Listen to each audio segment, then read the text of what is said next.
નમસ્કાર દોસ્તો, વિડીયોમાં ફરી એક વખત તમારું સ્વાગત છે અને નમસ્કાર મારા અંધ ભક્તો, તમે પણ કેમ છો? ખુશ છો ને? મજામાં છો ને? ત્યારે આ કોણ છે વ્યક્તિ કે જે જ્યારે જ્યારે સોશિયલ મીડિયામાં આવે છે ત્યારે ભારતીય જનતા પાર્ટીના ભ્રષ્ટાચારોનું મોટું લિસ્ટ લઈને આવે છે? આજે કંઈક એવું જ લિસ્ટ લઈને આવ્યા છે, એક પછી એક આંકડા જે રીતે ખોલતા ગયા છે અને ભારતીય જનતા પાર્ટીના પગ નીચેથી જમીન સરકતી ગઈ છે. ત્યારે આવો આપણે એમને સાંભળીએ, પણ વિડીયોને વધુમાં વધુ શેર કરી દેવાની જવાબદારી તમારી છે અને આવા જ ન્યૂઝ તમારી સમક્ષ લાવવાની જવાબદારી મારી છે. હું ઈચ્છા કરું કે વિડીયો વધુમાં વધુ શેર કરશો, દરેક લોકો સુધી પહોંચે કે ભારતીય જનતા પાર્ટીમાં કેટલા કરોડોના ગપલા થાય છે. આજે સમગ્ર ખુલાસો તમારી સામે આ કરવાનો છે, તો ખૂબ ધ્યાનથી સાંભળજો આ વિડીયો અને પસંદ આવે તો તમારા દોસ્તોને પણ શેર કરી દેજો. દોસ્તો, ચાલો સાંભળીએ. भाई बीजेपी के पास में अब आंकड़े लेके आया हूँ, दिखाने ही पड़ेंगे लोगों को. से आंकड़े लेकर बिना आंकड़ों के बात करने का बेकार है. यहाँ दुनिया की तरह मैं किस किस की पोल खोलने सबकी मैं बता रहा हूँ ना. बीजेपी जिसको कह रहे हैं कि बीजेपी के पास कहाँ से पैसा आया? बीजेपी के पास भी चंदे से ही पैसा आया ना.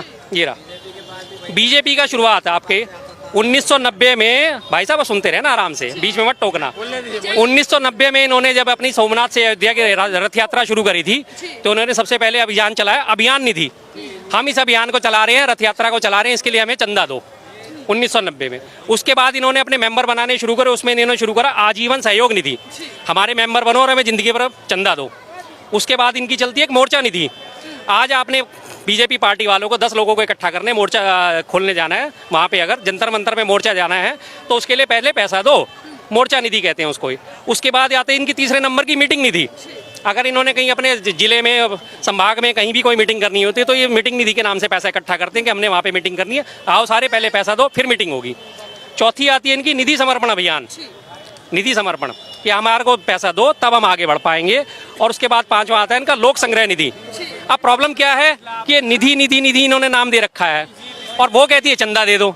मात्र शब्द का हेर फेर है, ठीक है. अब उसके बाद मैं आपको बताता हूँ सबसे बड़ी बात इनकी चंदे की. 2014-15 में सट्टा किंग था मार्टिन. उसने 10 करोड़ रुपए बीजेपी को दिए. 10 करोड़ रुपए बीजेपी को दी. आपको मालूम है 2014-15 में सट्टा किंग था मार्टिन, उसने 10 करोड़ रुपए दिए. RKW डेवलपर का वो मालिक है.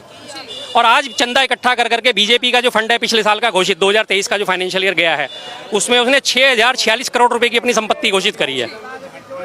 कहाँ से लाए? बिजनेस है कोई बीजेपी के? चंदे से इकट्ठे कर रहे हैं, लोगों को डंडा मार के इकट्ठा कर रहे हैं या जबरदस्ती इकट्ठा कर रहे हैं? कर तो रहे हैं ना.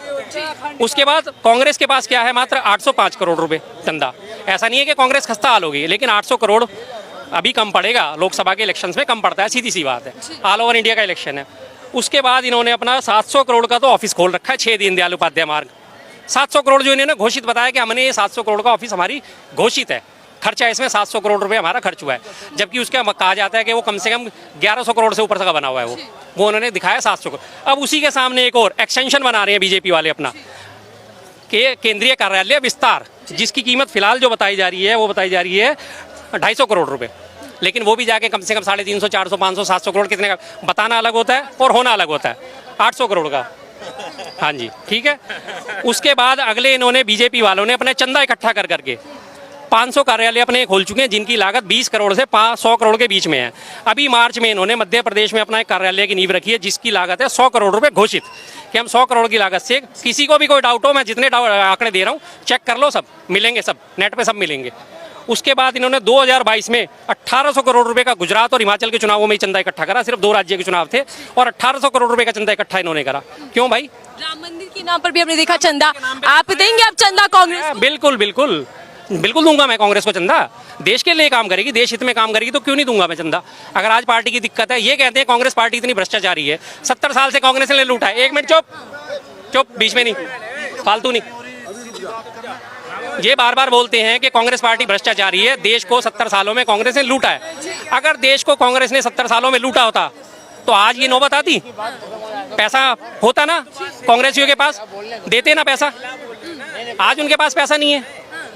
बीजेपी का केंद्रीय कार्यालय तो आपका शुरुआत हो गई 700 करोड़ रुपए में बनकर तैयार हो गया. और कांग्रेस का कार्यालय जो है आज भी 24 अकबर रोड पे चल रहा है, जो कि सरकारी बिल्डिंग है। 2009 में इनको जमीन अलॉट हुई थी कांग्रेस को कोटला रोड पे। जेपी नड्डा तो कह रहे थे कि कांग्रेस चूना लगाने का काम करती है हर चुनाव। पहले मेरी बात, हाँ 2009 में इनको जमीन अलॉट हुई थी कांग्रेस को कोटला रोड पे, जिन पे इन्होंने अपना कार्यालय बनाने की शुरुआत करी। और आज 2023 खत्म होने वाला है, लेकिन कांग्रेस का कार्यालय आज भी बन के तैयार नहीं हुआ। आज भी बन के क्यों नहीं तैयार हुआ? क्योंकि इनके पास फंड नहीं है।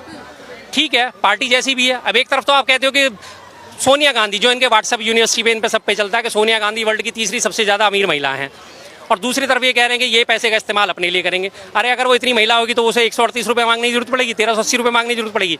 कांग्रेस पार्टी है, उसने काम करा देश के लिए। उसके नेता आज भी खादी में घूमते हैं, इनके नेता आज भी लग्जरी प्लेन्स में घूमते हैं। 7 स्टार होटल बना रखा है इन्होंने अपने ऑफिस को, जाके देखो आप इनके कहाँ से लाए। मजबूत पार्टी है, लोकतांत्रिक रूप से भी देख लीजिए, राजनीतिक रूप से देख लीजिए, आर्थिक रूप से देख लीजिए। अरे तो आर्थिक रूप से इसीलिए तो चंदे पे, दूसरे के चंदे पे आप सवाल उठा रहे हो। आप चंदा कहाँ से ला रहे हो इतना सारा? आप भी तो चंदा ही मांग रहे हो। अगर उसने इलेक्शन लड़ने के लिए चंदा मांग लिया तो क्या गलत कर दिया भाई?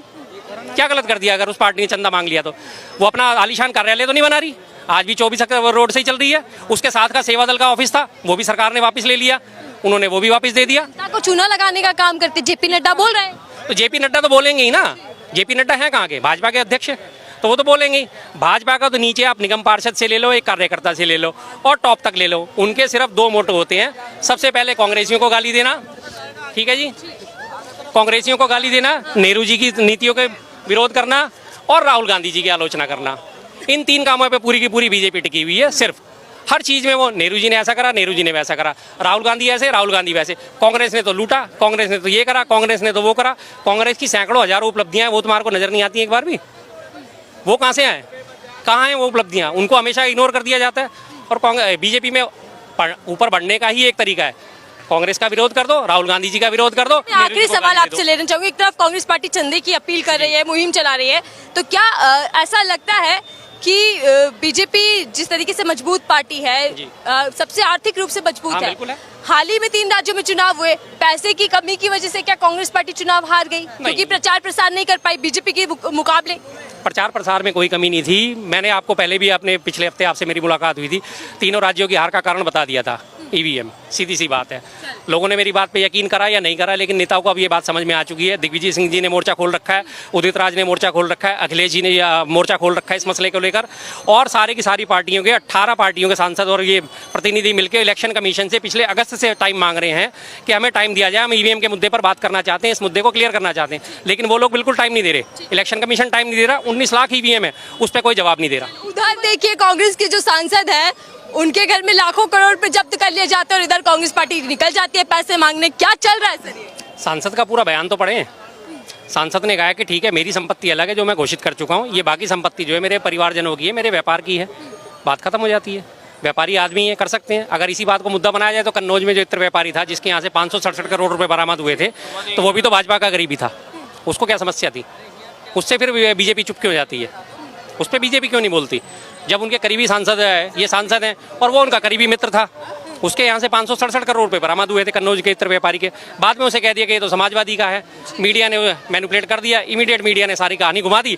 2 दिन 3 दिन वो मीडिया में छपा, 14 दिन वो मीडिया से गायब था। बस मीडिया पूरी बिकी हुई है आज की डेट में। हर बंदा जानता है इस बात को, हर बंदा दिल से इस बात को जानता है कि आज की टीवी मीडिया, प्रिंट मीडिया सब बिका पड़ा है। जो वो चाहते हैं वो छपवाते हैं, जो वो नहीं चाहते वो नहीं छपवाते। कांग्रेस સાંભળ્યું ને? તો આ જે ભારતીય જનતા પાર્ટીના આંકડા જે કરોડોમાં છે, કરોડોમાં છે. જ્યારે કોંગ્રેસ કંઈ નાનું સૂનું કામ કરે તો કોંગ્રેસ પાસેથી આટલી મોટી રકમ ક્યાંથી આવી, આ પૈસા ક્યાંથી આવ્યા? પણ તમે તો 1100 કરોડની બિલ્ડિંગો બનાવી હોય છે ને 700 કરોડમાં એનું ફીંડલું વાળી દો છો. વધુમાં વધુ દોસ્તો વિડીયોને શેર કરી દેજો, દરેક લોકો સુધી પહોંચે, અને આવા જ વિડીયો જોવા માટે અમારી સાથે જોડાયેલા રહેજો. એટલા માટે અમારી યુટ્યુબ ચેનલને સબસ્ક્રાઈબ કરીને બેલ આઇકન પ્રેસ કરવાનું ભૂલશો નહીં.